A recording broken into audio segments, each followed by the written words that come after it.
inflasi. Inflasi pertama kali terjadi pada kerajaan Bijaitun yang dimana para masyarakat berusaha untuk mengumpulkan emas dan mengekspor emas tersebut dan mencegah terjadinya impor. Dari kejadian tersebut, Bijaitun menyebabkan terjadinya suatu permasalahan yang sulit, yaitu orang-orang dari kerajaan Bijaitun membuat kenaikan tingkat harga komoditasnya sendiri. Pada kawasan Eropa juga terjadi inflasi secara bertahap. Yang pertama kali mengalami inflasi adalah negara Italia dan Jerman sekitar tahun 1470, sedangkan para negara Inggris dan Prancis terjadi sekitar tahun 1480-an, dan hal itu mulai meluas ke semenanjung Liberia yang dimana terjadi pada tahun 1500-an. Selanjutnya, teori inflasi konvensional. Secara umum, inflasi dikatakan kenaikan tingkat harga secara umum dari barang komoditas dan jasa selama suatu periode waktu tertentu. Sedangkan inflasi menurut oleh para ekonomi modern adalah kenaikan harga yang menyeluruh dari jumlah uang yang harus dibayarkan terhadap barang-barang atau komoditas dan jasa.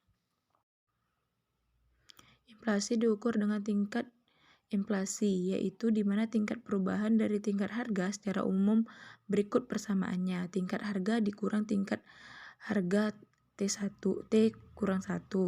per tingkat harga T-1 dikali 100 sama dengan rate of inflation. Selanjutnya, menurut Paul A. Samuelson,